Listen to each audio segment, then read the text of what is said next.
Hello, everybody. Welcome back to the show. My name is Blake Chalfant. I am the host of this podcast. And today we've got a special guest, Andrew Ginn. Welcome to the show. Thank you. Is that Nice how to be you here. say it? Is it Ginn or Ginn? It's Ginn, Okay. but I answer to Awesome. either. I'm used to Okay, it. cool. Cool, man. So I'm super excited to have you here. We just got to spend some time in person in Austin. And so I want to start with your story, but I figured before we get into that, um, I would love for you to just introduce yourself to the audience in the way that you would introduce maybe the average Joe who comes up to you on the street and says, "What do you do?"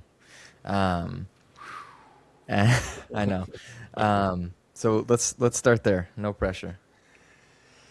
I always have a very difficult time with this question. So my name is Andrew Ginn. Um, I do a lot of things. I mean, I guess on paper you'd say I'm a freelance event producer, but I do a bunch of things outside of that. I'm also part owner of Float Seattle, which is a flotation therapy center. We got 5 locations in Seattle. I am a strong first kettlebell instructor, personal trainer, strength trainer. And when it comes to the event world, like, yeah, I'm just kind of like a Swiss Army knife of Hmm. all sorts of different skills, and whether it's audio or video or, giving people hugs because they're stressed out. I'm kind of like I have been coined the production guru by a lot of my peers because I'm the guy who just like keeps everybody calm and feeling like everything's going to be okay. So that's kind of Yeah. a broad view of what I do. Beautiful, man. Yeah. That's perfect. Um, so I want to you also. He is the author of Solution Seekers. Go get your copy. It's an incredible book. Thank you. And yeah, so we're gonna talk about freelancing, which is kind of a new thing to me. Um, Mm. but in picking up your book, like I was so excited to have this conversation because I'm 25 and I very much didn't go down the mainstream path in my environment growing up. That was the thing. It was like, college, get the internship, go into the corporate world. That was the pathway that was shown to me. And I see so many people who are not feeling connected to that kind of pathway and are, they're like, I know that that's not quite it, but what is? And so there feels like for me within young people, this like massive question mark of, well, what else could you do? And, in the kinds of communities or circles we're in, it's like, okay, you can become a coach or something, a life coach or, but there doesn't seem to be other pathways that are, um, I don't know the right word, realistic, maybe. But, and when reading this, I was like, oh my gosh, this is a really cool, like realistic pathway that I think like not many people really know about or not many people have heard of. So that was one thing that I'm really excited to get into. So maybe off the bat, could you just define a little bit of like what does it mean to be a freelancer? Yeah. Well, freelancing is kind of a pretty broad term. But I mean, it's basically like working on like contracts, not being like an actual employee of a company or for of an employer of some sort. So like my path, I mean, I think it's similar to a lot of people where it's like I started off like, so my background's event production. And so I actually was working for a event production company where I was on salary. I had benefits. I had all, I was doing all the same work I'm currently doing. And then I left, and then people just started hiring me for the exact same projects, but they were just paying me as a contractor. So like I didn't get like some of the securities or the benefits that you get from being an employee, but I also Mm-hmm. got a lot of freedom to be able to like pick the projects that I wanted to do. And so freelancing, it's like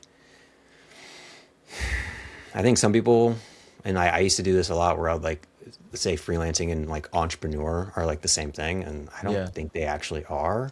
I think like an entrepreneur is someone who's like building something, like a company or like a Okay. product of something that they're selling, whereas a freelancer is someone who's like providing a service. Like I think that's the best Mm, way I can maybe describe that. Like graphic designer, like they might not be working for a an ad agency or some sort of a firm.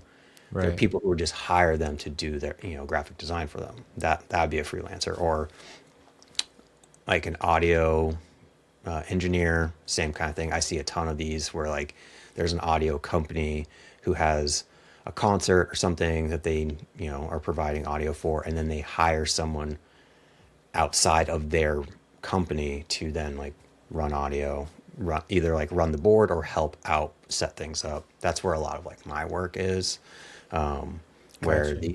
these companies like they don't need full-time staff, Mm, and but they need some of these services done, so it's easier right. for them to just like hire someone on a one-off situation than Yeah. to have them on a full-time salary. Cool. Yeah, That's helpful.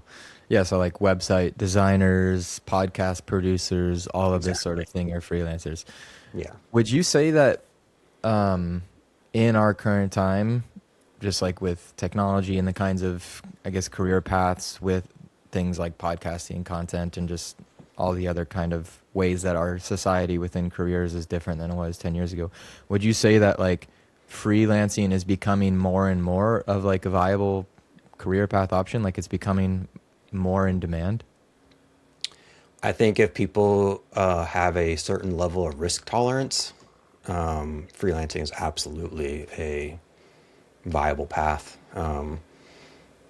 Yeah. If you approach it correctly, essentially. And the big thing of like with the book and some of the things that I want to start helping people with is like establishing that foundation. I'm like, even though you're a freelancer, still like, treating yourself as a business Right. and doing everything that you need to like as a business would, like having a business license, an LLC, doing your taxes, bookkeeping, like all these things. I've seen a lot of people over the years who they get stuck because like they want to get paid under the table. Mm. And like that's like, oh great, I don't want to pay taxes. You're like, okay, well, Yeah, you yeah. kind of need to, like if you want to make this legit, like legitimize this, you have to play the game, and that's like paying taxes and like doing all the normal things that a business would. Otherwise, like you can't claim that money as income. Like that's, I think that's a big trap that people get into when it comes to freelancing. Like it's, for some people it's just like a side hustle, which is Yeah. great, just like some extra money here and there. Like I know a ton of people in the event world who have like full-time jobs, and like on the weekends they'll go and help out at a festival or a conference or something, but like they have something that, some full-time job that's like taking care of them, and they just do this for fun or some extra money. And then there's Okay. people like me who like, this is just what I do all the time. Yeah. And I've helped people and talked with people a lot over the years of like who are trying to make that transition from like they have some freelance work, but they want to make it their full-time thing. And Hmm. that's a usually a big one when they're like, oh, I like getting paid under the table, or like I don't want to pay taxes on this or whatever. And it's like if you continue to get paid under the table like that, like you can't claim that money as income for renting an apartment, getting a car loan. Like it doesn't help your Yeah. credit score. Like there's a bunch of Yeah. consequences if you go that route. And if you legitimize things, and all of a sudden like it turns into like a real job. Yeah. Do you feel like within that shift, even though that's a very like concrete human logistical thing to do, is like, okay, I need to get an LLC because of all these logical reasons, but I could also imagine that there was like some sort of symbolic shift within that too, of like maybe a going pro moment within this of like a new level of like taking it seriously, taking what you do like was that part of that experience for you? It was like this kind of symbolic shift for you more into like claiming that this is what I do and like kind of like going pro within it. From my personal experience, I just kind of fell into all of this stuff. Yeah. And at least in the event world, a lot of my friends and coworkers, it's a similar experience with them. We're like, we don't really know how we got here. It just kind of happened. Mm-hmm. They're so like the going pro or like, you know, like trying to Yeah. legitimize it is more out of necessity Yeah. than me like making a conscious choice one day. Like this is what I'm doing. It was just more like, oh man, I need to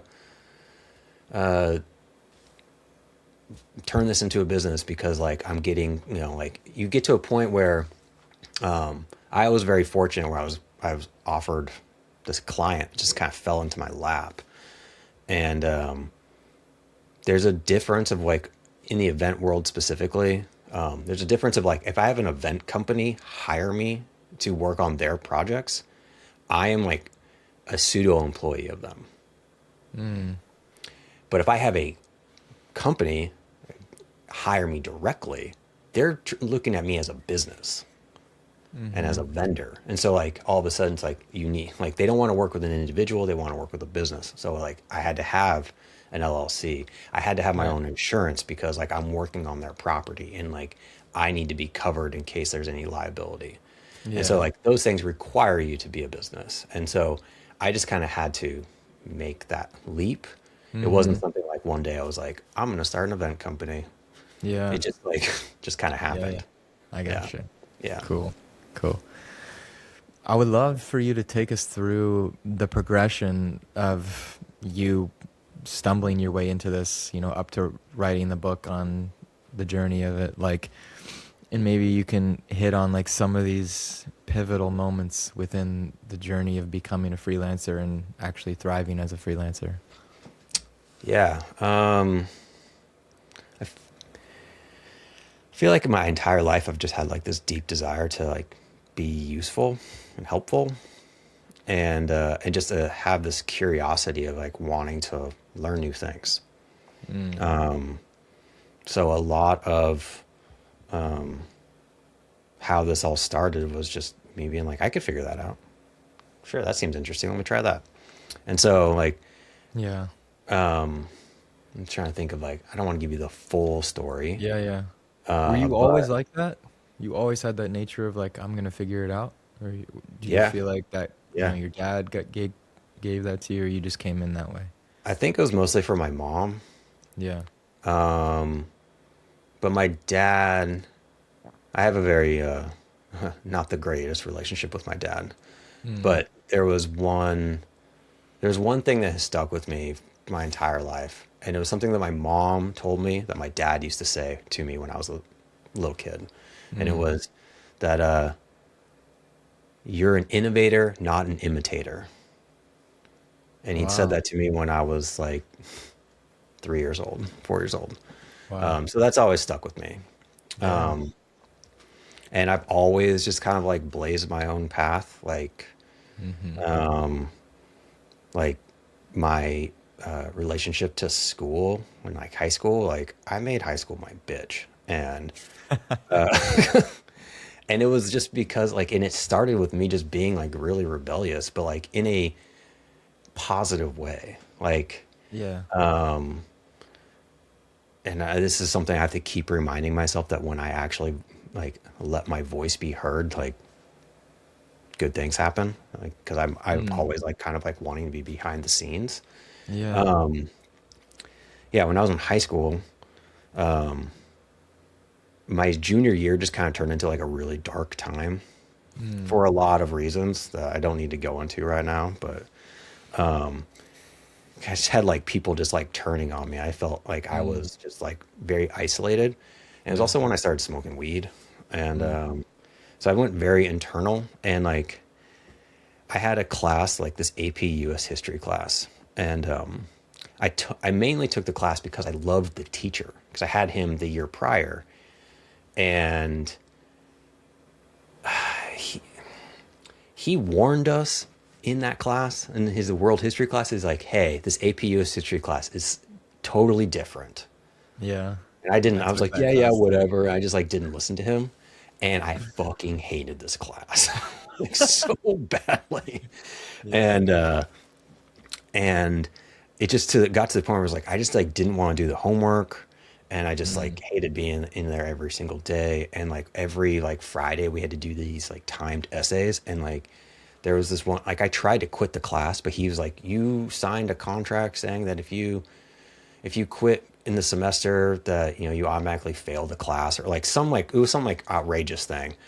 And so Wow. I was like, fine, I'll stick with this class. And then I one day on one of our timed essays, I wrote for 45 minutes of why I hated the class. And then I turned it in. I was just like, fuck this class. I hate this so much. And on Monday, he's like, hey, I read your essay. He's like, I actually have more respect for you now than I did before. And I was like, oh, that's really interesting. Wow. And then, but what was cool about that was that like it released the expectation, because all of a sudden I actually started doing the homework because I wanted to, not because I felt like I had to. Mm. And then I started engaging with the class because it felt like it was on my terms. Wow. And then right around the same time, I had an English teacher who, same kind of thing. Like I'm getting tired of reading like the fucking books that they're assigning to us. Like I'm just not engaged with it at all. Mm-hmm. And in class, he assigned us The Grapes of Wrath, which is like this super thick book. I was like, God, I don't want to read that. That looks Mm-hmm. terrible. And in the same class, he mentioned Plato and was like, I think everyone should read Plato at some point in their life, sooner or later. And so that day, or after school, I smoked a bunch of weed. I went to the public library. I found The Republic by Plato and started reading it like up on a mountain somewhere, and just like totally fell in love with it. I was also just like so stoned that I thought like Yeah. this reading was just like blowing my mind. I'm impressed that I you're reading Plato while you're stoned. I mean, I don't know if I comprehended any of it, but it was like I was very engaged with it. Mm-hmm. And I got home, and back then, this is like 2003. Cell phones are like fairly new. We're still using phone books. I looked up my teacher's number in the phone book, and I called him at home. And I was like, hey, I took your advice, and can I read Plato instead of The Grapes of Wrath? And he said, yes. So he let me just like sidestep like the assigned reading and do my own thing. And that turned into not only the entire rest of my junior year of like reading the books I wanted to read and like doing personal reflections on them, but it Wow. turned into me getting re-engaged with school, wanting to make an effort, and then weaseling my way into doing the exact same thing for the entire senior year.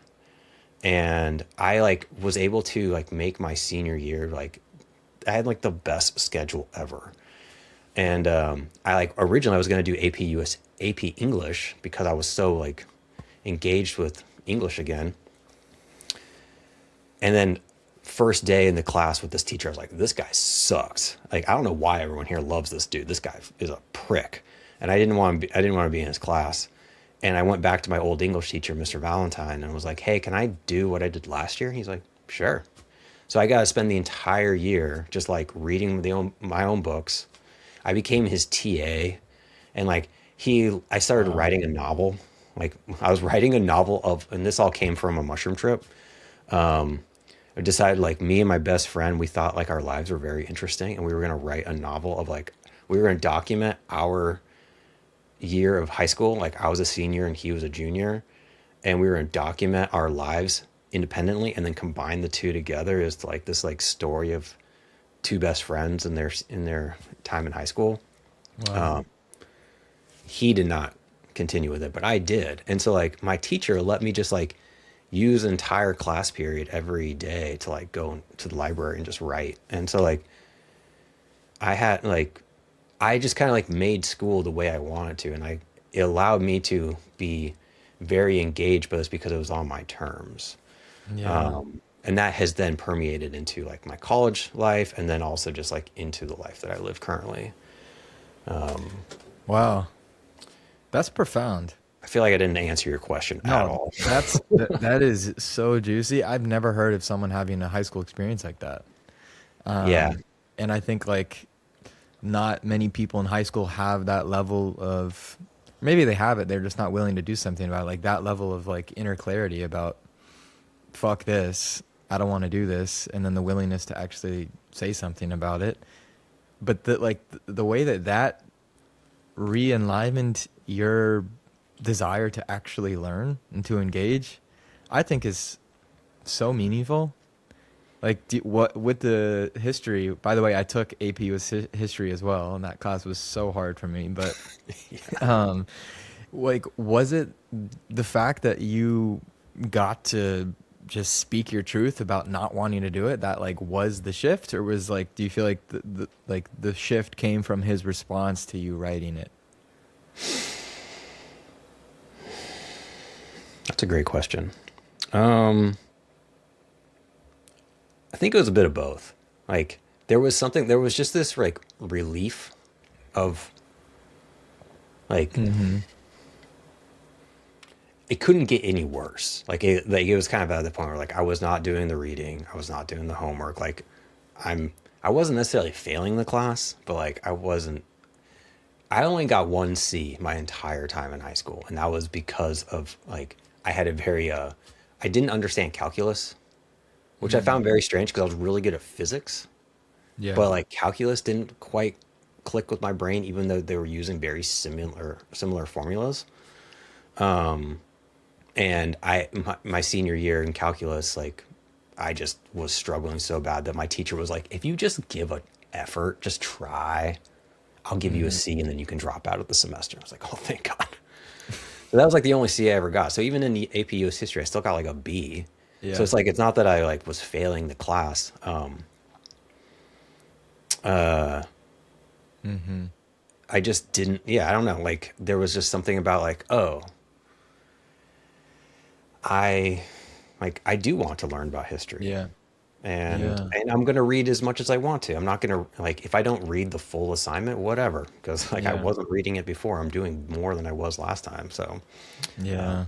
yeah, it was just I'm choosing to do this, not feeling like I'm obligated to do it. Yeah. Yeah, there's something so profound about like learning on our own terms. Like I 100% believe that every human being loves to learn. Like Yeah, in the right condition, every human being can find something that they absolutely love to learn. And what a shame that so many people haven't touched a book since high school or something like this because it wasn't on our own terms. And so, starting with 3 years old, you're having the phrase that you're an innovator, not a, what was the imitator. imitator. Like that's so profound. I mean, I think in a way that's like the crux of one of the, I think, major failures of our culture is that most people didn't have that sentiment ingrained within them. It was the opposite way. Um, and so like that leading into this moment in high school, that sounds like it was pretty informative. Um, and I guess I'm curious about the momentum from those last 2 years of high school where this happened, where maybe you really connected to your love of learning, of creating, of writing, how that started to, yeah, just like how that momentum started to move into post college, getting into kind of starting to get into freelancing kind of stuff. Yeah. Well, my senior year is when I joined my first. I've been a drummer my whole life, and I joined my first band my senior year of high school. And when I graduated, I didn't really know what I was going to do after that. So I like ended up going to uh, community college for a quarter right after high school because I was like, well, I don't know what I'm going to do. But then my bass player, he decided that he was going to move to Seattle to go to the Art Institute for this audio production course. And really, he was just going there to chase a girl. But Mm. it when he told me about it, I was like, I didn't even know that was a thing. Like for like I know that there's like again, this is kind of like comes back to me just like not really knowing how I ended up where I ended up.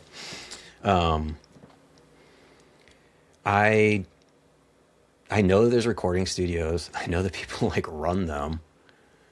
I don't know, like I didn't know how like that was. It didn't even click my brain that like becoming an audio engineer was like even a pathway. Yeah. So when he said that he was going to do this course, and it was like getting like a AA degree in this, I was like, oh, I want to do that. And so I dropped out of community college, and we both moved to Seattle, and and we were going to start in the springtime. And I knew nothing about audio like at all, but I had a friend who had taken that course or started that course like a couple years earlier, and he had the textbook. And so I read that entire textbook before the course even started, Wow.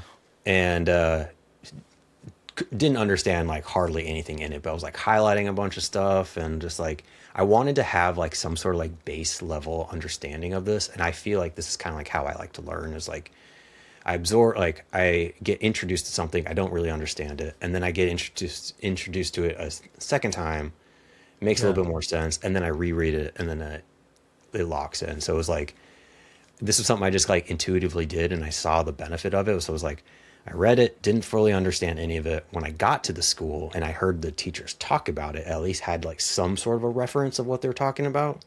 And then when they assigned the homework and I reread the book, it sunk in. I was like, oh, I now understand this. Mm. And when I went to that, I was so locked in. I was like front row center, every single class, did all the homework. And we had this teacher there. His name was Tom Faffel, rest in peace. And he was like, everyone was scared of him. Like his nickname was Sergeant Faffel.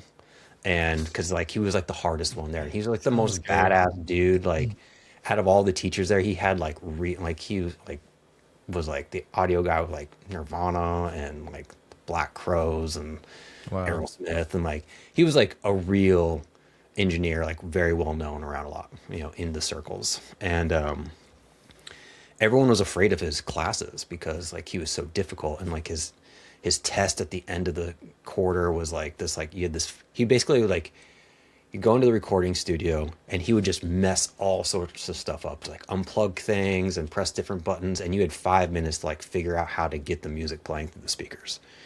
So you just had to like go in there and like troubleshoot under pressure. And Mm. me, I was front row center every one of his classes. Monday mornings he was doing tutoring with like the like sixth quarter people who were like about to graduate. I would sit in with him as he's like reviewing what they're working on, aced all of his classes or all of his tests, and would spend like hours every day just like going in the studio and just trying to figure out signal flow. And we had our midterm, and I come in on Monday morning to his review study hours, and he's like, yeah, he's like, you did really well on that. He's like, you got 100% on that test. No one's ever done that before. Wow. He's like, and he asked me, he's like, what are you doing here? And I was like, I just want to learn this stuff. Like, I don't know, I'm just really excited about it. He's just like, he goes, this place is for people who think they want to do this work. He's like, Wow. don't waste your time and money here. Just go get an internship somewhere, and just like go do the thing. I was like, all right. So then I quit. I dropped out at the quarter, and he helped me get an internship at Robert Lang Studios, which is a pretty famous studio here in Seattle. It's like the last like Nirvana recordings were done there. Wow. The first Foo Fighters record was done there. A bunch of the Presidents, Death Cab for Cutie, Peter Frampton, just like tons of people have played in the studio. Mm. And I just started like getting my, you know, partly there, but at the Seattle Drum School was really where I was getting a lot of experience becoming a recording engineer. Mm. And and then eventually I moved back to Seattle and or back to Port Angeles where I grew up, and had to get like a real job because I Yeah. like couldn't figure out how to be an adult Mm-hmm. in that year that I was living in Seattle. Just like couldn't keep a job because it's like I don't want to be doing this. I want to be at the drum school mixing and recording bands, And so like I would quit any job that felt like it was getting in my way. I was like, I just like can't do this. So Yeah. like I couldn't hold a job for more than like 3 months. My last one, I like worked at Jiffy Lube for like 9 days, Okay. and like like they were still training me, and like I left. I went home for lunch and just never came back. And then eventually I was like, I have to move home. I have to figure out how to like actually keep a job and be an adult here. Yeah. But then once I figured that out, moved back to Seattle, and then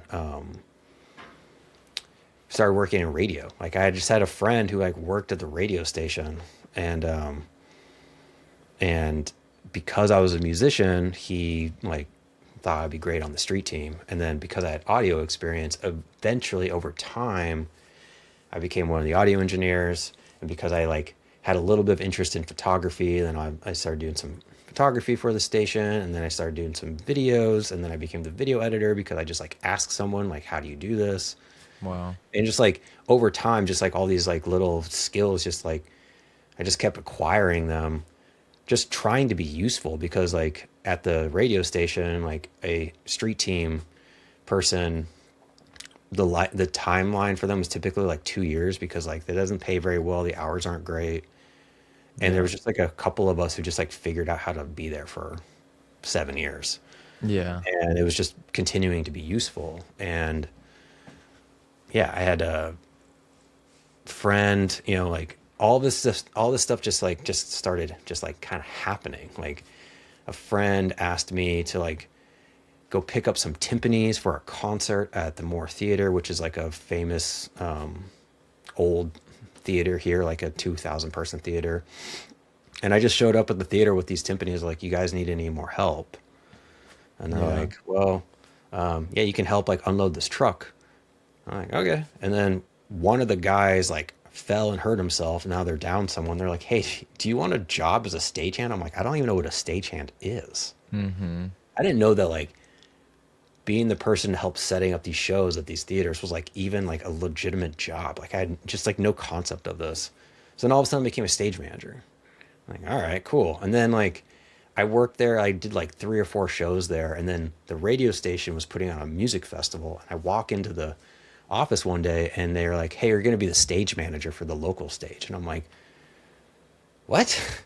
Like, why are you asking me to? They're like, oh, well, you work at the Moore Theater. And I'm like, as a stagehand, I don't know what it means to be a stage manager. Yeah. And like, this is just kind of like how it just started happening, where like, I asked the stage manager at the Moore, and he's like, just keep the stage on time. And I was like, oh, okay. And then I started stage managing some shows, and like I really liked it. And I was organized, and like I made people feel comfortable, and like Yeah. all the bands felt comfortable, like getting on stage, off stage, and just like made sure everyone was having a good time. And then that's when I was like, oh, I want to start doing this more often. And I started like I had my job at the radio station and started freelancing, and then eventually I got pulled into being offered a job, like a full-time job at this event company that I was freelancing for. And my very first job with them, my very first project was this esports tournament, and they had me be the graphics manager. And I was like, why? And they're like, oh, because you have experience with Photoshop. And I was like I have like a very like surface level understanding of Photoshop. I have no idea how to like manage all the graphics for some like big huge event. Yeah. And so they just threw me into it and crushed it, just because I just like had to figure it out. And like being upfront with like a print vendor, like I never talked to a print vendor before of like substrates and Yeah. all the like all the requirements of printing at large scale like that. But because I was very upfront, like I have no idea what I'm asking you guys, so you need to help me help you. And I started learning a ton about the print world. And then all of Mm. a sudden I started getting hired for that.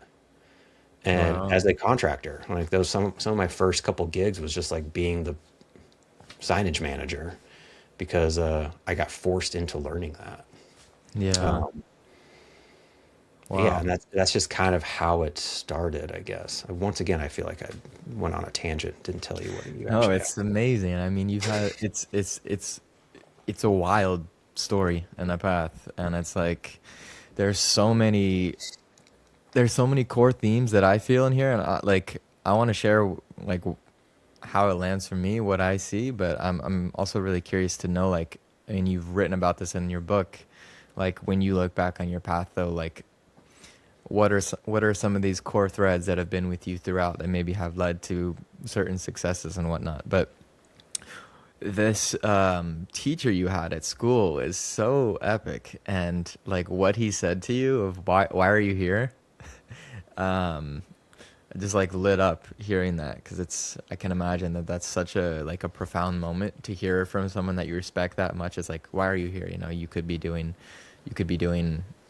other things. But there, and you talk about this in the book, like you talk about the power of nurturing connections. And I hear that so clearly in your story with your teacher in high school, but in your teacher in college. But also this idea of like engaging, like you were so engaged in your learning process. Like you were showing up in class, sitting in the middle of every lecture. And in a way, there is this, like a sense of providing value through that. I mean, as a student, but like you're providing value to the class, to the teacher, and just I don't know. There is because not everyone had that same experience with the teacher. I think is clearly like because you were so engaged with what you were doing, um, which maybe is because you were actually learning something that you wanted to learn, like you were following your interests and whatnot. Um, and so that definitely stands out to me as like a major thing with whatever anyone is doing is like choose something that you're going to actually deeply engage with, you know? Choose the thing that you're going to want to show up and sit in the middle front row of every class and engage with the teacher because when you're doing something like that, it's kind of like, you know, there is no competition. Um, so that definitely stands out. Um, and then yeah, like again, nurturing connections throughout, but also I don't know, I just see you as someone who really said yes at every turn in the road and like trusted yourself to figure it out, which to me is a testament that you've really learned how to learn. And you talk about this in your book as well, like mastering the art of learning. So maybe we can start there. Like, I'm curious, is that something that you feel like you always had, or was there a moment where you felt like, you know, there were some codes unlocked around the art of learning? Um, yeah, how did that evolve for you? I think on some level it was always just inherently there, but something that I cultivated over time. Yeah, if I'm, I think I have how am I trying to say this? I have a fast, bright, burning passion for things in life where it's like I get really Mm. excited about stuff and I Mm-hmm. will like just dive all in, Yeah. and like want to absorb and learn as much as possible. But a lot of things they burn out pretty quickly. And Mm-hmm. I've run into I've fallen into the trap a number of times where like I I'm in the thick of like the excitement and I think it's going to be like this is the thing that's going Yeah. to define my life. And I find how much I actually resist like trying to be defined by any one thing. Mm. And there are very few things that like hold my attention for long periods of time. Yeah. And so like we haven't like really got into like all the like the strength training that I've been doing. Like this has held my attention because of like there's so many pieces of it that stimulate me, not just like Yeah. the physical benefits, but also like the problem solving and like the way it Yeah. makes my brain work. Mm. But the piece that I didn't tell you, like you know, I did eventually go to college and like get a bachelor's degree. And once again, it was like on my terms. So I went to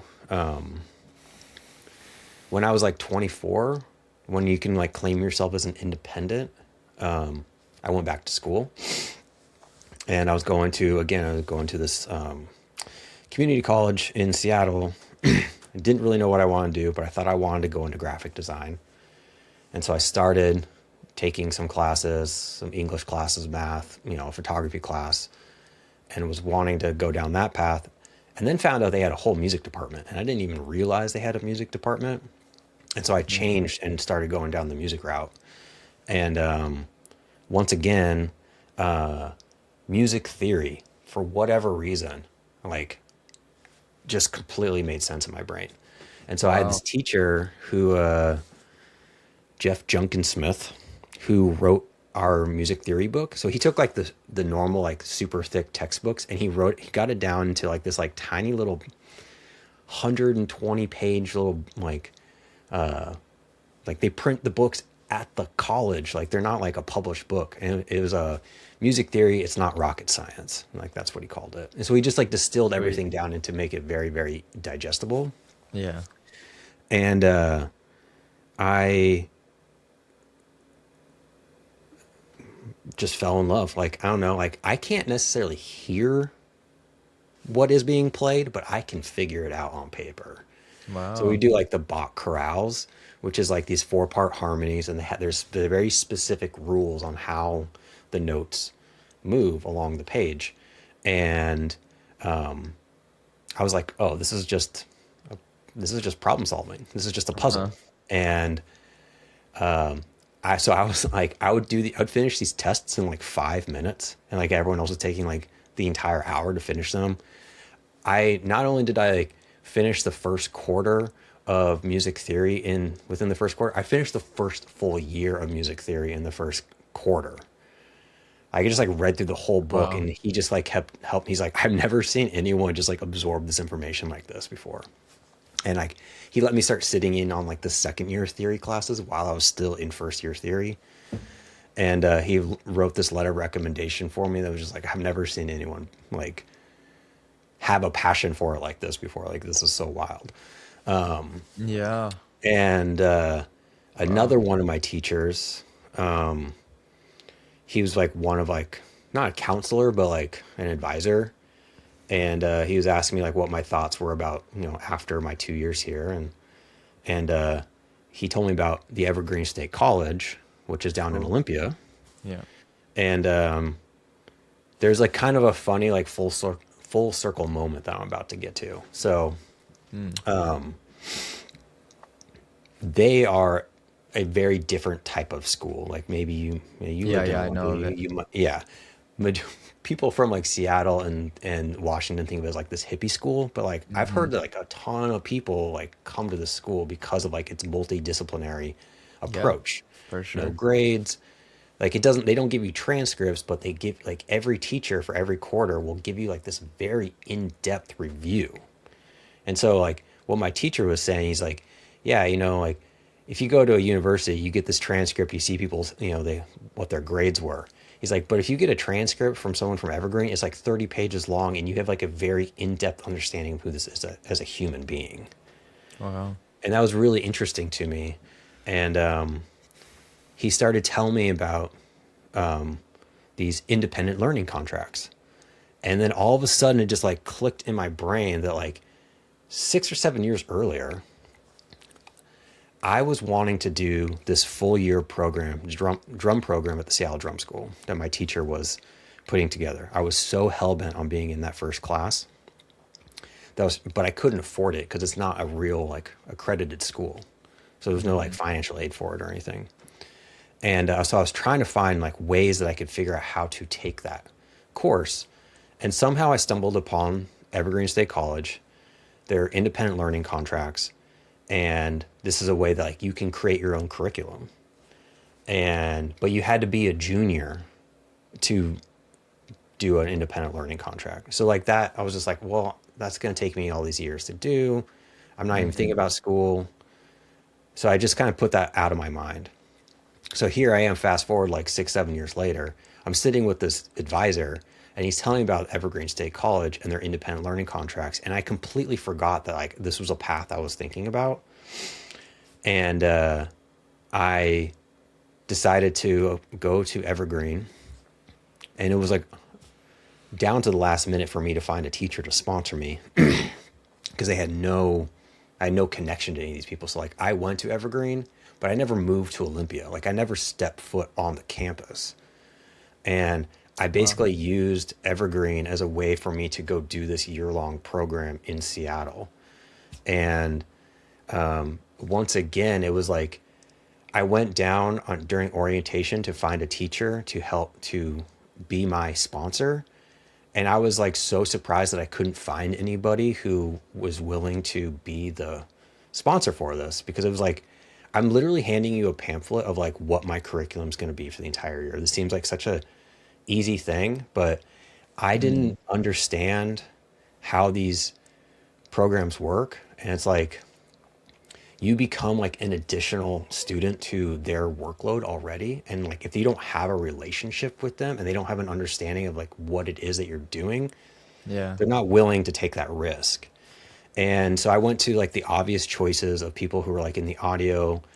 There's some music people, but none of them would take me. And eventually, through like various people, like they connected me to this English teacher. And she just happened to be she went to like USC or Stanford as a jazz drummer. So she had context on music, and she was looking for independent students to work with music. And so this turned Whoa. into this whole thing where like she was willing to sponsor me, and then all of a sudden it turned into this big, not like a debate, but the fact that Evergreen doesn't have a music performance program. They have audio production, like you go there to become a recording engineer, and then you can like join the choir, but they don't have like a path for music performance. And I was like trying to make the argument that like my path is music performance and I have to be in Seattle to do this.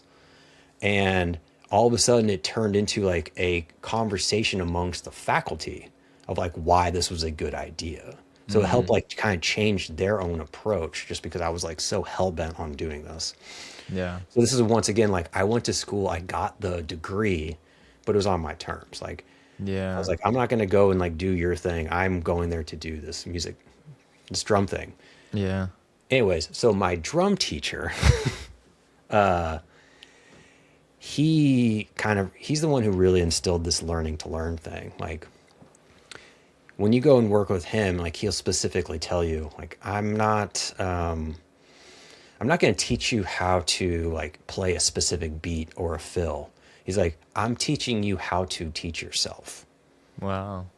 And so like all the drills and exercises and stuff we would do, like it was really about like learning coordination, learning how to use your mind to like feel the rhythm, but like also like how do you break things down? So it's like here's this like very complicated pattern. And it's like, Mm-hmm. okay, cool.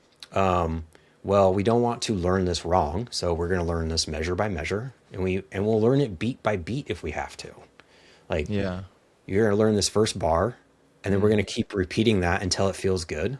And then we're Yeah. going to work on the second bar, and we're going to repeat that till it feels really good. And then we're going to do Yeah. the two together. And then we're going to loop those. And then we're going to add the next Wow. one. And if things weren't feeling quite right, we're like, okay, great. You have four appendages doing different things. Yeah. Now we're going to remove one. So it's like, say we're playing a pattern where it's, kick, hi-hat, snare, Mm-hmm. or like hi-hat, like open and close on like 2 and 4 or whatever, and then you're playing a ride pattern. He's like, okay, cool, take the snare out and say that with your voice. So play the same thing, but like don't play the snare, but sing that part. And then Mm. until you can find the rhythm of that, and like, cool, now switch it up. Now you're going to play the kick, snare, and hi-hat, but you're going to sing the ride pattern. Wow. And then you're going to do the same thing. You're going to take the kick out and you're going to sing the kick pattern. And so it's like, he's like, Yeah. if you Yeah. can sing it, you can play it. And Yeah. so it's like we're just breaking everything down into like these very minute pieces Mm. and then building it back up. Yeah. And I feel like that's I love that. how I learn is like Yeah. I get very excited about something. Let's try to like boil it down to like the bare essence, and then we start building it back up. Yeah. Um, so he really helped instill like the learning how to learn Yeah. concept. Yeah. Yeah. It's so beautiful, man. Would you say that approach to learning the kind of like download of learning how to learn through the art of drumming, like that same core approach though is kind of applies to everything that you do. Um, in a lot of it, yeah.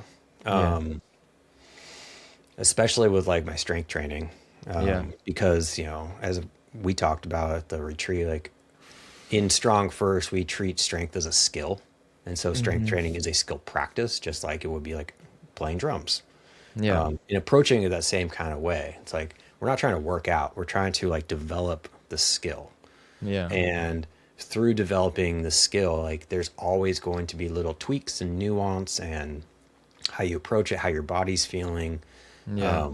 And like every like few days or every like once a week, every couple weeks, I'm always finding some like little tiny little thing that just like if Hmm. I just hold my hand this way or if I just like move my foot like 3 degrees to the left, all of a Yeah. sudden it allows this other thing to happen. And it's Yeah. just like constant approach to like always I'm always learning something new. Like we Yeah. talk about like all these skills as like an inch wide and a mile deep because like there's so much to learn and this is what keeps me like fully Yeah. engaged with like the Turkish get up. It's like yeah, the movement like it looks kind of easy, but like when you Yeah. break it down, like there are so many little things that like can keep you engaged for a very long time. Right. Yeah. Have you read the book The Art of Learning? I don't think so. Incredible book. Only one of the only books I've read more than once. It's by Josh Hmm. Waitzkin. He was a childhood chess prodigy, won world championships, turned into Tai Chi, push hands, world championship, jujitsu. Now he like teaches performance. And anyway, it's just like so many pings from that book are lighting up as you're talking about kind of your approach to learning, how you break it down. And one of the really important pieces with learning, which comes from this woman Carol Dweck's work on growth mindset, is like um, having a learning theory of intelligence versus an entity theory of intelligence, which we don't need to go into, but it's just like basically the belief that I actually can get better, that like through training, through effort, I can get better versus I'm just not a good drummer because I can't do it at first. And like that's like the first thing that kind of opens up the doorway into actually being able to do some training is the realization that it is a matter of reps and training. It's not, some fixed entity, which I feel like you're someone who's always had that like deeply instilled within you whenever you would approach something new. But then you get into the weeds of training and then what I hear you really got what your teacher taught you is like breaking things down, reverse engineering the whole gestalt of the craft into like bit-sized things where we can break that down, we can slow down these isolated parts of the whole, train that, starting to put them together into these bigger things.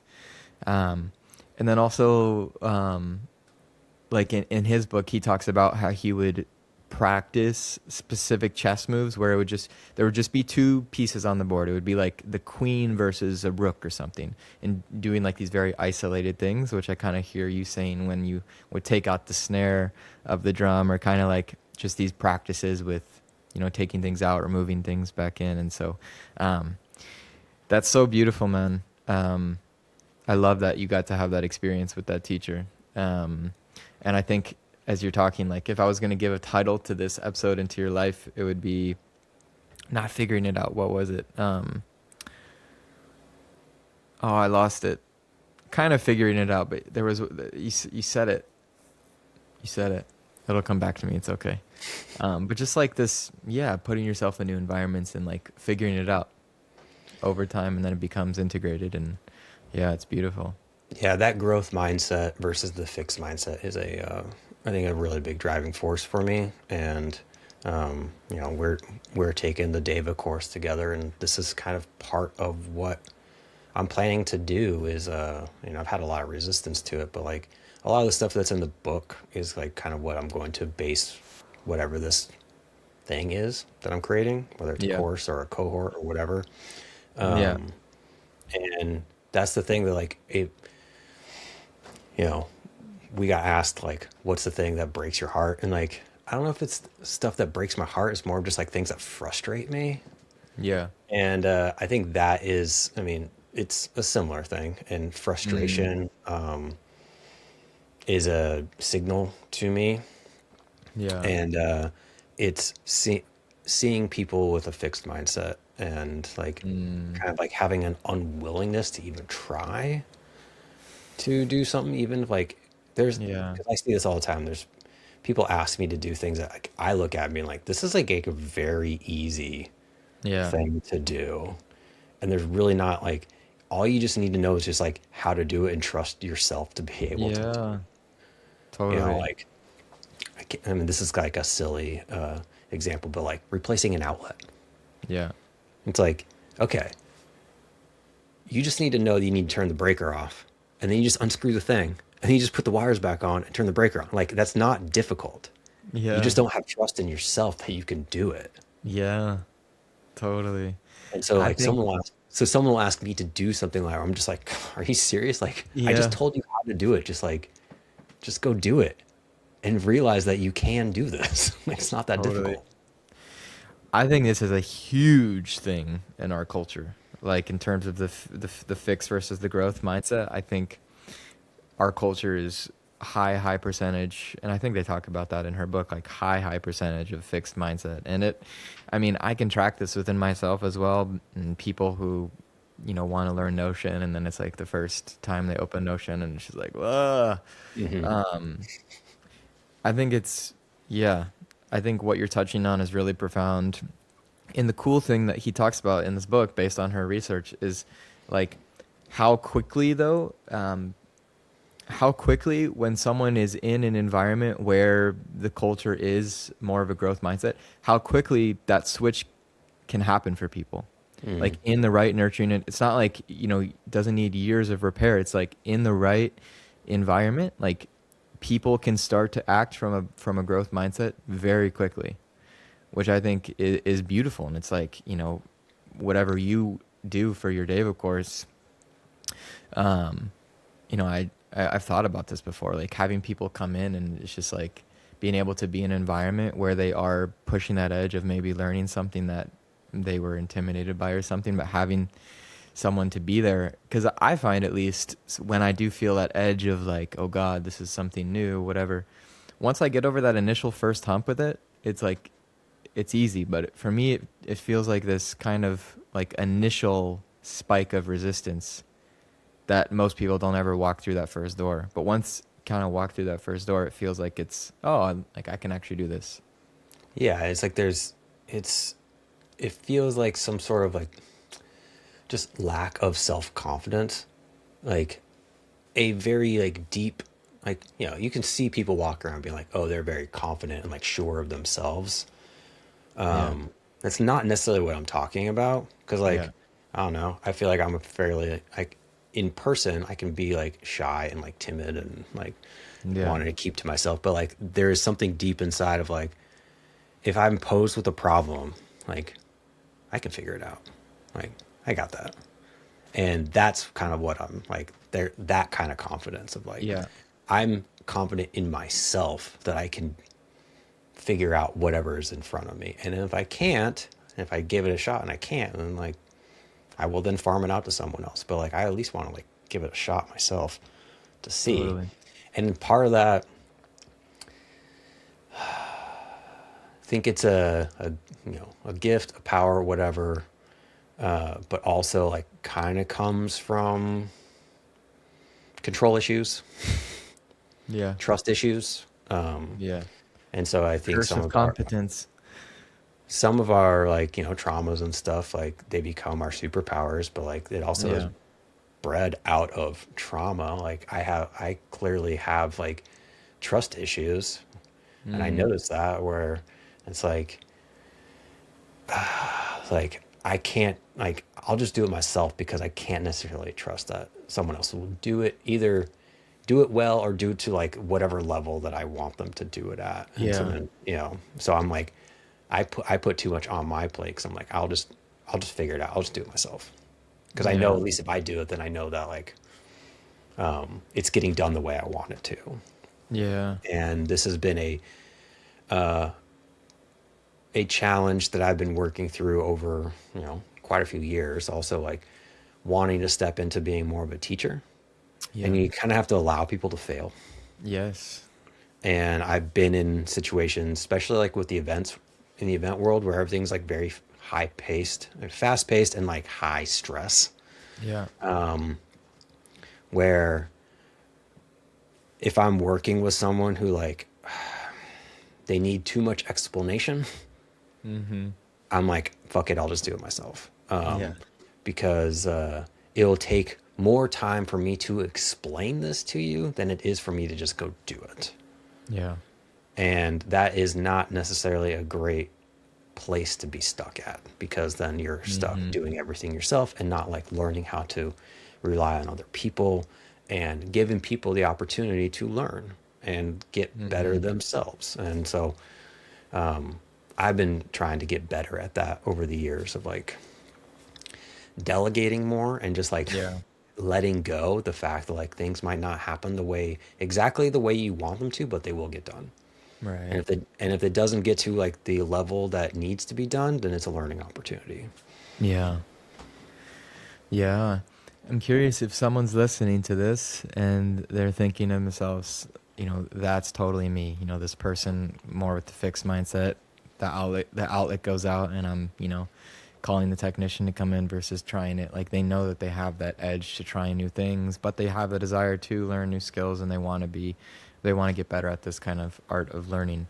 I'm curious, like what advice would you give them to try and form that ability of learning new things and yeah.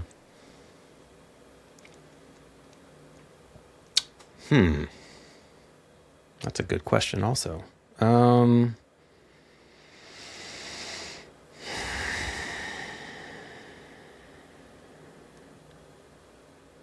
YouTube is your friend. Yes. 99.99999% of the time, someone else out there has already done what you're looking to do. Mm. There's very little that's new in this world.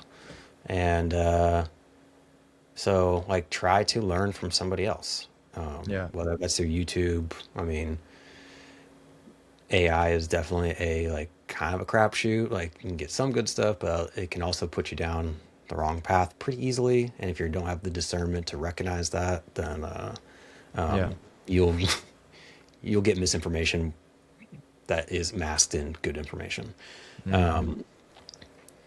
But like go to the pond and like see where people are fishing and like try to Mm. learn a little bit from other people before you attempt something. But like start small and with like little tasks that are not risky in Yeah. various ways, and like start to like prove to yourself that you're capable. Mm. Yeah. Like that is a big thing for me. Like is the mental game of learning and improving is like constantly Yeah. having to like show myself little wins to Yeah. be like, oh yeah, I can do this. Oh, I can do this. And so Mm. like when it comes to my strength training, it's like if I'm pushing the limits a little bit, and Mm-hmm. like say with I love the Turkish get up. So like this is one that I like to use as an analogy a lot of times. I will, if I'm deciding I'm going to like go up into a heavier weight, I will do it one time on each side, and then step back and go like, okay, I just proved to myself I can do it once. If I can do it once, I can do it again. I just might need more rest time. And so if Mm. I'm trying to do, there's a protocol that I do called Simple and Sinister, which is 100 swings and 10 get ups. And to do as a test, it's timed. So I'd be doing one get up every minute on the minute for 10 minutes. And it takes about 30 seconds to do a get up. So you have a little bit of rest time. So like when I'm starting to like increase my weights on these, what I will do is one, I will like just prove to myself I can do it once. Okay, cool. I Mm-hmm. know I can do this once. If I can do it once, I can do it again with enough rest. And then I'll try to do 10 of them, but I'll do them over the course of like 6 hours. I'll be like doing like one and one, and then I'll wait a while, do some other stuff, and then I'll come back, I'll do one and one. And cool, I just proved to myself I can do this 10 times. Yeah. Okay, if I can do it 10 times, then I just need to start condensing the time until I get to my one on Yeah. the minute. But I've proved to myself that like I am capable of doing this movement 10 times with this weight. Yeah. So a similar kind of thing of just like wanting to learn new skills, like find something small, prove to yourself that you can do it and be like, okay, if I can do this simple task, what's like the next step? Something slightly more complex. Yeah. Just continuing to prove to yourself like, oh yes, I am capable. I can do this. I can learn Hmm. this. Yeah. Versus like jumping into the deep end and trying to like, solve some sort of Right. complex task that's high risk. That's going to, you don't want to do that. Just like start Yeah. small and ease your way into more, more complexity. Mm. I love this a lot. The starting small thing really, I could feel a light bulb go off for me. That felt like such an important piece, like starting small and almost seeing it as, even though the thing that I'm trying to learn, I do want to learn. That's part of the purpose for me doing this. There's a deeper purpose, which is actually I'm growing the muscle of learning, and I'm like growing the confidence in myself to learn. And so starting small, but then also something that I'm hearing that you just do very intuitively is like the self-reflection process. It's like when you do get that rep in of learning the thing, actually having the moment with yourself of being like, oh, okay, I can do this. Like having that moment of self-talk and like just reflection of like, I look at what I just did. Like I can do this. Hmm. Um, like what you do with the kettlebell. This means that if I did it once, I can do it again. Just like those little moments that maybe don't feel like so profound when you're doing them, but like do feel really profound to me. Like over time, the reps of having those inner reflection processes of realizing that, oh shoot, I just did this. I can probably do it again. I can probably do something that's maybe a little bit more complex. Yeah. The strength training has been kind of my big focus for the last year. And so a lot of my insights and learning and everything is all like coming from this at this point in my life. And what's been really interesting is becoming an instructor and training. I train like every day, but like this is all like fairly new to me. Like I didn't Mm. even have a movement practice until about 3 years ago, Mm. and it was really just like I was just trying to get out of pain. Yeah. And eventually, and so like, and I started with like steel mace and clubs and stuff like that. And I did very little kettlebell work. And then I slowly started getting into kettlebells. And it was like this time last year when I actually started getting serious about kettlebells. So like my whole journey with kettlebells is really about a year in the making. And there's one instructor who has become a very good friend, and we train together almost every day. And he's always reflecting to me like how like crazy it is to like watch my progression in like the last year, like how many like how much stronger I've gotten. Like this time last year, like when I could barely do a Turkish get up with like a 16 kilogram kettlebell, which is Mm. about 35 pounds. And then like a month ago, I PR'd with a 44, which is like 96 pounds Wow. in the span of about a year, which is like a huge jump. And even just yesterday, I was telling him about this program I was doing, and I was doing like one arm swings with like a 48 kilogram kettlebell, which is like 106 pounds. He's like, and he's been doing this stuff for like 10 plus years, 15 years. And he's like, I've only swung the 48 like a couple times, two hands. I've never even done it one hand. He's like, just like to see like you just Wow. come in and like have this like confidence. I'm like, yeah, I can figure this out. I can do this. It's constantly being reflected back to me. It's like I am kind of an extreme person. Yeah. Some people think I'm like super, like I don't know. I'm a lot of things to a lot of different people. Like some people think I'm Yeah. like this very like calm, quiet person. And then I have Yeah. other people who think I'm like super intense and Uh-huh. very extreme and like kind of a psychopath. Yeah. Yeah. And so when these two people like meet each other, they get really confused. like it's like this like calm like I think someone described it as like a quiet intensity. Yes, I like It's that. like when I get like really into something, like I get like very intense, and I take things to the extreme, Mm, yeah, borderline. And I've been viewing it as like borderline reckless. yeah, yeah, But yeah. through that process, I've also like made a ton of improvement because I'm like so focused on this one thing and like put myself on a very ambitious timeline and with a specific challenge that I'm working on right now. And Yeah. it's like the only thing I focus on. This is all Hmm. like my brain is a kettlebell at this point. It's like all I think about. Yeah, something I want to highlight, like I think that we do have inherent nature. And so it's like, there's so many gems here that people can replicate, and there's only one Andrew Ginn in the world. Um, but like, you know, I think certain people have a natural intensity to them. But I also think that part of what I see in what you're doing is like the intensity and obsession for the things that you're doing also seems to come from like how you have learned to learn.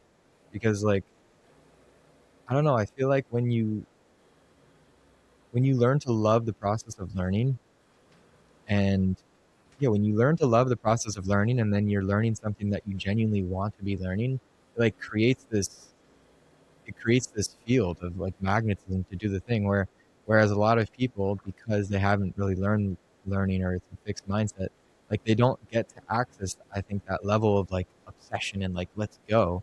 But I don't know, I just think the people that I see, which is it's I don't think it's that common, where you have developed such like a healthy approach to learning, where you love learning, you love training, you love being on that edge of refining the growth edge, like you just have an entirely different relationship with the craft that you're doing. And I guess I want to highlight that because, like you're saying, that is trainable. Like that is 100% trainable. So I would love to ask you about being an astronaut versus being an archaeologist, because this is something that I am very actively thinking about as well. Um, because I think there is a kind of belief that you should be a specialist, Hmm. like that you should be a specialist, and if there's something wrong with you if you're not, if you're more of a generalist. Like I've been thinking about this recently with just artists and whatnot, and looking at the people who are just so fully a musician, like their whole life is just music, that's their thing, or like being a painter. And I don't necessarily feel that way about myself, and it's just been this process of, I guess, learning to first of all decondition the belief that there's something wrong with me if that's not the case. Then also like understanding my nature, and then like um, taking advantage of my nature, like nurturing my nature, which I see that I feel like you've done that beautifully. But I know in your book you've talked about how there was maybe some moments of judging yourself for being more of a astronaut. So first of all, break down the idea of the astronaut versus the archaeologist, and then let's get into it. Okay. Well, I will first say that since writing that book, you know, that was my attempt at being able to like create an analogy for the specialist versus the generalist. Um, Hmm. I will say that in the last like maybe like few months, I read a book called Range. Yeah, Have you read this before? I haven't, but I know it's on my list. My book, like I touch on the general specialist thing, and Yeah, like I am making the argument subtly yeah, to be a generalist, even though I'm saying like you can do whatever you want. right. That book goes way into the deep into the argument of like why being a generalist is actually better than being a specialist. Hmm. I think the world needs both, honestly. Yeah, I do too. So yeah, the astronaut archaeologist was just like I was just like trying to come up with like a fun way to like kind of like describe the difference of what these two worlds are. So like I view like an archaeologist is someone who picks one area and goes very, very deep into this one area. Yeah. Whereas like an astronaut is someone who like is out in like the ethers and they're like much more spread out and they're like seeing how systems are working and like they Yeah. have like touch points to like a bunch of different things, but they can see from a very wide lens how the pieces all go together. Like Yeah. how does gravity work? How do these orbits work? And like they Hmm. just have like they might not have like the like super deep down details of a Hmm. specific area, but they have like the broad spectrum and they might be able to see that at like a surface level. Yeah. Yeah, I feel like we are in a society, and this comes back to like the hill I want to stand on in with our deva, is this could just be a projection or just like my own like experience with life, but like it feels like we live in a society that like really is hammering specialization, being an expert in Mm. something, and like there's shame around being a generalist. Like the cliche like jack of all trades, master of none. Yeah.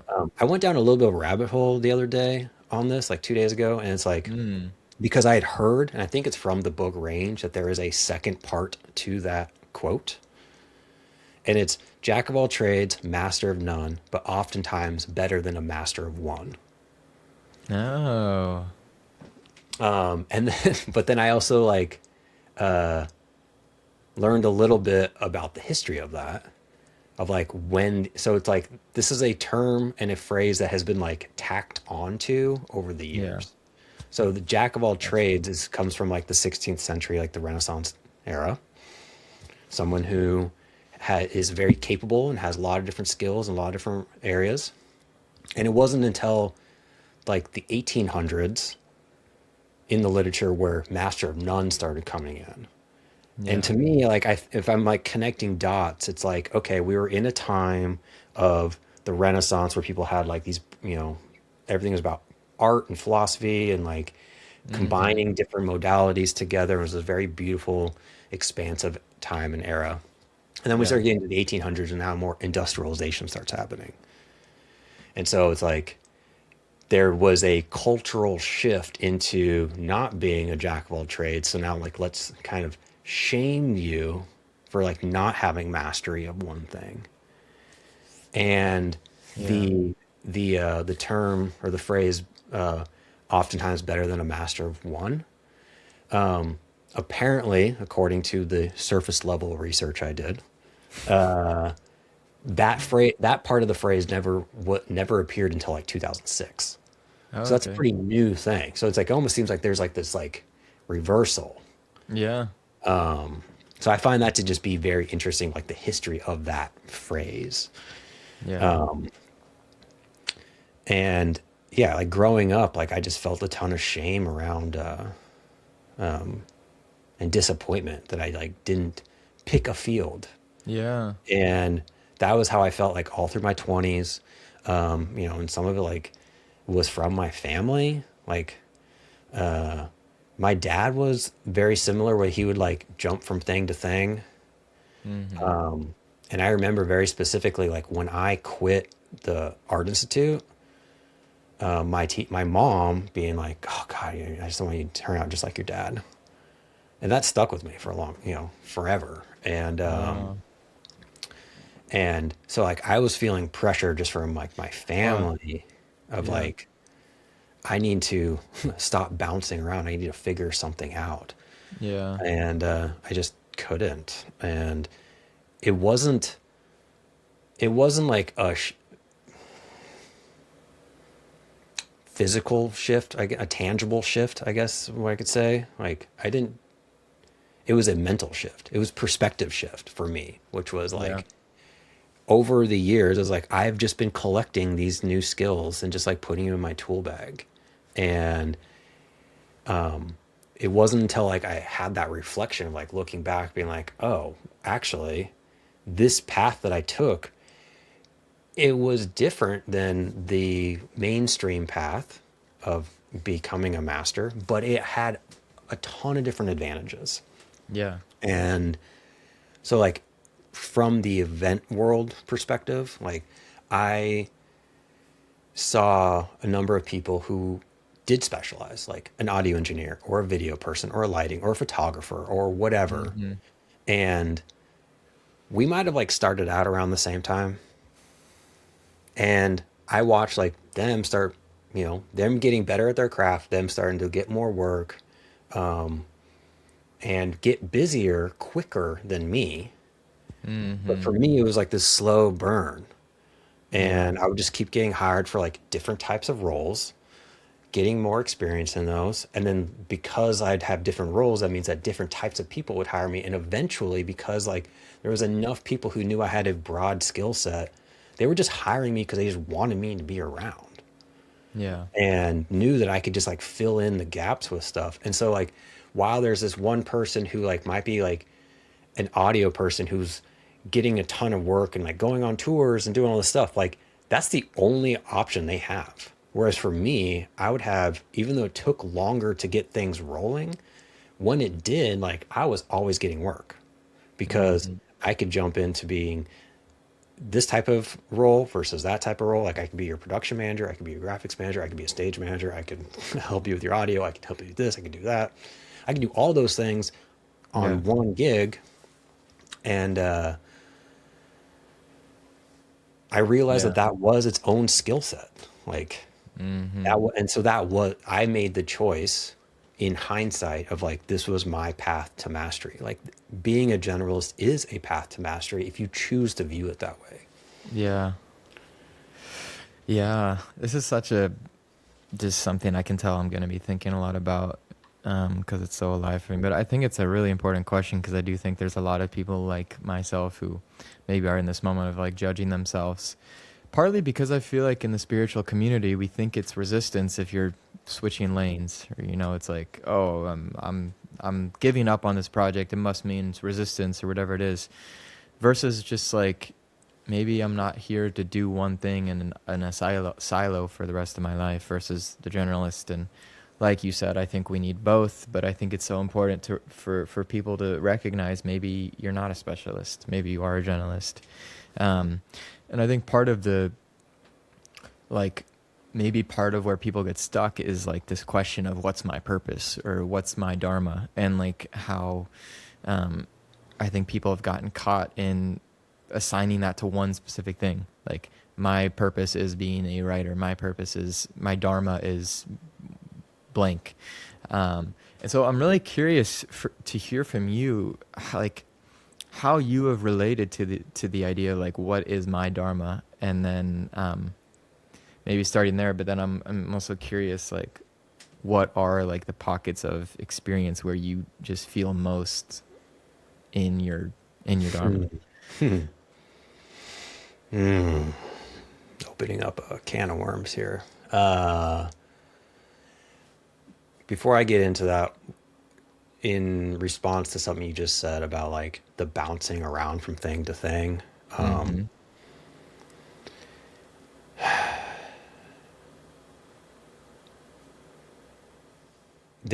I've heard this before and I've experienced this in my life where it's like, and this again, it all comes back down to perspective shifts. Like you can view like that bouncing around as failure, Yeah. or you can view it as a learning opportunity. Mm. And like, I feel like the why I've lived the life that I've lived and like the curiosity and stuff, like I love to jump into something and like I will stick with it like as long as I need to get whatever it is I need out of it. Yeah. And for a long time, I would get really frustrated with myself and feel shame that like I didn't complete things. And I've changed that around over the last couple of years, like thinking I don't need to complete anything. I just Mm. need to stick with it long enough to get whatever the goal is that I need. Like, yeah, maybe Yeah. if I took some sort of course and I completed it, like maybe there was something else there, but like when I left it, I got the thing that I needed because like there's been so many experiences in my life where like I went to go learn something and like got just enough of what I needed to like years later having someone be like, hey, I'm looking for X, someone to do X, Y, and Z. And be like, oh, I know how to do that. And they're like, what? I was like, yeah, I learned how to do something like that like 6 years ago. Yeah. And like having that Swiss Army knife like tool bag, Mm. like there had been so many. So here's like I'll try to make this a very short little story. So when I was 17, I was or 16, 17, I was really into car stereos. Like I love like subwoofers and just like loud ass Mhm. bass. And I wanted to like learn how to install car stereos. So this is kind of like the first experience of like me getting like so sucked into something that my summer vacation, I spent a month of it down in Phoenix at a car audio school, learning how to install stereos, car alarms, speakers, all the stuff. Once again, I was the youngest person there, and I was the most engaged. Like one of the teachers there would like invited me and a friend to like go to his condo like after hours, and like he's like just like working out, and he's like explaining to us like super advanced techniques and all this stuff. He wrote me a letter of recommendation, which they do not do for anybody. And I was all in, and because I thought I was going to get a job when I came home, and then like I came home and they were like, "Oh, you're not 18, we can't give you a job." So I just like scratched that whole thing. And Mm. then a few years later, Robert Lang Studios, I like went there for an internship. I was only there for a little while, and eventually Bob, the owner, was like, I told him that I installed car stereos, and he called me up and was like, "Hey, do you want to do a trade to install a stereo and sub in my Jag for studio time?" And I was like, "Oh, okay. I haven't installed a car stereo in like 3 or 4 years." I was like, "Yeah, sure." So then did that, got some studio time. My band used that. 10 years later, I randomly show up at Robert Lang Studios because I was working with this. There was a concert I was working, and I had to bring the band Calexico to do like a little in studio performance. And I reconnected with Bob. I hadn't seen him in 10 years. And he's like, "Hey, the sub in my Jag went out. Do you want to do that same trade?" And I was like, "Okay." I haven't touched a stereo since his like 10 years ago. Yeah. And so I trade him studio time to like put a stereo in his car. And then all of a sudden my band at that time got all this studio time. And then he just once again just started seeing me as like this handy person. He just like we just started trading studio time for me to doing like random shit around his studio. So my band was getting free time in this like world class, super expensive studio because I was just being handy. And Wow. this was like, I learned that thing when I was a teenager, completely disregarded it. And like, it just happened to pop back up and become of value like 10 years later. Wow. So I've had like multiple of those experiences for me to like realize like I had to get the gold that I needed, Yeah. and then I can step away. And there was like even some stuff that I had learned that like it wasn't even for me. It was Yeah. like I went and like learned some skill from some course, never applied it to my life, and all of a sudden I find myself in a conversation with someone and tell them about this very specific thing, and that's what they needed. And I'm like, oh, well, maybe Wow. it wasn't for me. It was for Yeah. me to help this person. Wow. I remembered what I was trying to say. The title of this episode of your life would be Life on My Own Terms. Engaging with life on my own terms. And something I just Yeah. want to highlight really quickly here, um, and like I am curious if this resonates with you, but um, the idea of like trusting your interests, trusting where your interests are going. And I was reading Godzi's book, The Art of Dharma, yesterday, and it was like something along the lines of you'll notice your daimon, your inner compass, when you notice that you don't get to decide what you notice. And it's like speaking to like your interests. Like you couldn't help that you were interested in doing subwoofers. You didn't wake up one day and say, I'm going to be interested in this. No, it was just it happened. But you followed that. And then look at what happened when you followed that years later. And so just like I think something that our culture hasn't quite gotten, which is like trusting in your interests, that they're worthwhile, that there is a reason that you're interested in that, and it's worthwhile pursuing what you're interested in for whatever reason. So we've got about 10 minutes left, and I do want to, I would love to hear your answer about the Dharma. The Dharma. What's your relationship been like with the Dharma as someone who maybe isn't a specific label or a like one thing? Yeah, this one has continued to trip me up a bit because I question a lot if my answer to it is some sort of resistance or if it's just truth. Mm. So the before getting, in the world of arrogancy and dharma and all this kind of stuff, I had I would feel like my purpose was to, like, I'm here to support visionaries. Like, Mm. I'm here to be behind the scenes and be in that support role for a lot of people. And once again, like the specialization versus generalist, I feel like our society also like has a it incentivizes and encourages like being a visionary, like doing your own thing. It's like, hey, we also need the people to support those. Like, Yes. I personally don't think everyone needs to be a visionary. Yeah. And so like this is where I have a lot of trepidation and resistance to like creating an offering, or Mm. being the person in front of like, let me teach you how to do these things. Cause like, sure, like I feel very comfortable in the shadows. Cause like, Mm-hmm. I feel like I can get a lot done, but I'm also here to help support people. Yeah. And,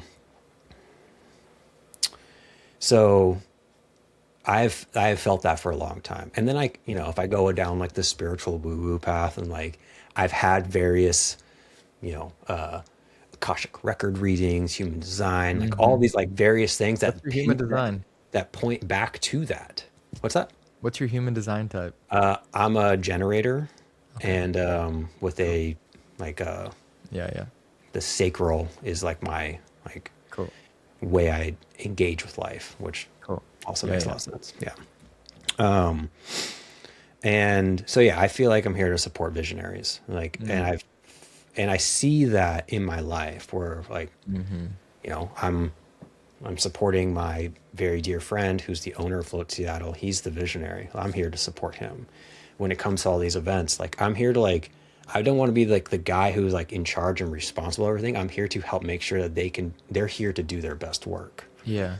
Yeah. And I think that to me, I think that is actually like a very valid approach to life. Like, I don't think that everyone needs to be like the guy, Yeah. 100%. And there was a big shift for me, and like my work changed pretty significantly a handful of years ago, where I'm doing all my work, and I would get like I would be given like handed responsibilities over an event project, like the production manager of a certain piece of the project, or the graphics manager, or something where like part of the project like relies on me, and like I'm still very capable of that kind of stuff. But Mm-hmm. it was back in like 2018. I had this realization, and because we're in this world, you know, everything comes from an ayahuasca ceremony. But I had like this, like I had a couple of moments where one had this like deep realization that I'm here to be a healer, Mm-hmm. and then I like was like, what does that even mean for me? And I didn't know, and I had like this whole feeling like I was trying to like get away from like the event world because like that's not like a healing path or whatever. Mm. And so like I felt like I needed to go like jump ship and do something that, as a Yeah. healer, like, oh, let me be a Reiki practitioner. Oh, let me do like crystals. Oh, breathwork. Like I gotta do something that's spiritual. Yeah. And then I went to Peru and had, I was like really sitting with that and like learned. It was very interesting. So I was dieting this plant called Pino Blanco, and it taught me that being a true healer, and leader are two sides of the same coin. Mm. Can't have one without the other. And I Mm-hmm. started thinking about that and I was like, and it was teaching me how to be a leader through my breath, which I found to be very, very interesting. It's like being a leader is not a bunch of tactics and strategies. It's a like way of being and Mm. like being calm and center in like the eye of the hurricane. Yeah. And, and then, but the bigger thing was like, I started having this realization that like people weren't hiring me for my technical skills. Mm-hmm. They were hiring me for like this like calm, healing energy that I bring to the space. And Yeah. I'd been told for a long time by other people that I'm a space holder, and I didn't really understand what that meant. And over time, I started to understand. Like it has become clearer and clearer that what that means for me. Yeah. And so I come home and I go and talk to one of my very dear friends who I still to this day have been working. I've worked with him for like over 12 years, and he's pretty much one of the only people that I work with. My most of my work these days is really comes from like two or three people. Like I used to Mm. farm myself out to whoever would hire me, and at this point, like there's only specific people that I like to work with, and like I give them all my energy. So this Nice. guy, his name is JT. We have coffee after I come home from Peru, and I'm like, I tell him all this. I'm like, you don't hire me for my technical skills. You hire me for via like one day you're gonna hire me just to hold space for you. And he laughed at me. He's like, we're all gonna be working, and you're just gonna be in the corner meditating or something. And I was like, maybe. You don't know. Mm-hmm. And 2 months later, he called me and was like, I got this project. I don't really have a role for you. I just need you to be there. I go, and after that is when like him and his teammates started to see it. Like Wow. that's when they started calling me like the production guru. And Wow. like my role changed. Like I was no longer being handed like pieces of the project that I was responsible for. I just became like they would call me a production assistant. Yeah. And like they would just hire me to like be there, and I'd be like the runner who would go and get meals for people. I'd also like jump in with the audio guys to set up this, or like graphics guys Yeah. put some graphics up, and I would just like be the glue that would just like hold things together. I'd also be the person who would like check in with you to see how you're doing. Do you need a Mm-hmm. hug? And Wow. ever since then, like that's what I get hired for. And it's like kind of a hard thing to explain. And like when JT brings me in working with teams who don't really know me, like I confuse a lot of people. They're like, what is Mm-hmm. this guy doing here? Like, what does he do? Like, why did we bring him across the world for this gig? And then I'll like, then they start to see it. They're like, oh, you're like the security blanket. Yeah. And I'm like, yeah, that's what I do. I like keep you calm. And also I will like jump in and help you wherever you need because I have the ability to do that. Yeah. And so like that feels like my dharma in Mm. a lot of ways. Like when we were at the, the DAC retreat, like that was me being in my dharma. Yeah. I was Totally. just like, that's just like, I'm like, this is what I do. I'm here to like support Graham and Eric and Yeah. Clayton and just like make things keep rolling and like make them feel like everything's going to be okay. This is Yeah. what I do. Mm. So that very much feels like my purpose. And Yeah. I didn't embrace it for a long time, but now I do. Yeah. And and yet I'm once again being challenged to like create an offering around it, or like, Yeah. like how do I teach people how to do this? I'm like, I don't know. Yeah. I can just give you the building blocks of like what has worked for me. And then like I'm not trying to make people like me. I'm trying to make you like you. And I Yeah. want to like help give you establish the foundation and maybe some like ways to like view reality for Mm-hmm. you to do what you need to do or what you want to do. And Yeah. also like give permission to people that they can Yeah. be a generalist, that they can be of service to people. And like how do you get yourself into order so that you can show up as your best self in service to other people? Yeah. Well, man, I think that's the mic drop that we're going to end it on. But I really just want to say that I think your story of your relationship with your Dharma is so incredibly valuable. And like that, I think a lot of people need to hear that. It would give so much permission to people that, like, oh, I am in my Dharma. It's not somewhere out there, because that's the conditioned belief that, I have to be the person on stage with the microphone at all time. And that's what being in your Dharma looks like or whatnot. And, um, so yeah, it's a beautiful story of like really reclaiming it and seeing it. And I think that's also something interesting with the Dharma is like I feel like there are people who are living their Dharma, but because of the way they're thinking about their Dharma, they don't think they are inside of it and they're still looking for it outside of them somewhere, but it's like they're actually in it right now. And just that perspective shift would be like, oh my gosh, it's right here. It's been right here all along. And as Godzi talks about, it's like an ever expanding horizon. And here you are stepping into a new arena that might open up a completely new pocket of feeling like this is the next level of my Dharma. So anyway, thank you. And thank you for today. It's been a joy talking to you. And I think you're a wealth. And I look forward to seeing whatever this next offering is that comes through you. Well, thanks for having me. This was really great to be here and chat with you. Yeah, man. Yeah. And if anyone's still listening, thank you for making it all this way with us, for being on the journey. And if you would be so kind to leave a like, leave a comment, let us know what landed, how it was for you, and subscribe to the channel.